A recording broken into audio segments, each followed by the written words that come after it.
Andito na naman tayo sa nagbabagang showbiz balita. Panoorin natin ang video nila Derek Ramsey kung saan ay muli niyang nakasama si Lily, ang anak nila ni Ellen Adarna, pagkatapos ng bakasyon nito sa Boracay. Panoorin natin ang video nila.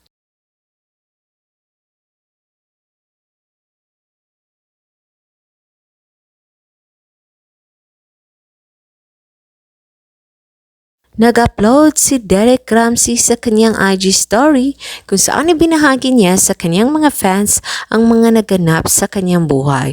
Isa na dito ang muling nakapiling niya ang kanyang anak na si Lily, na anak nila ni Ellen Adarna.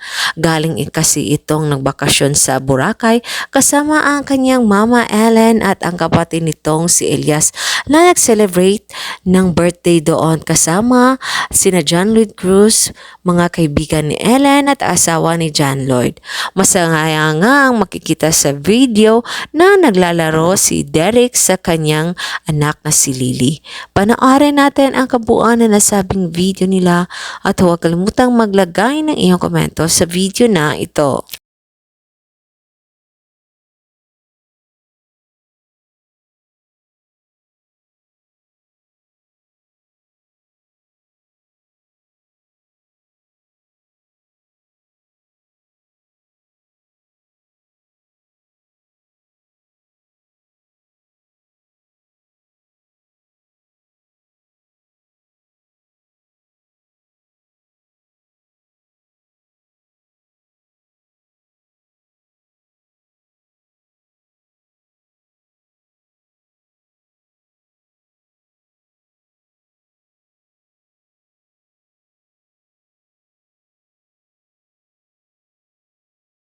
Thank you for nanood sa nasabing video nila Derek Ramsey. And for more showbiz updates, don't forget to like, subscribe, and share.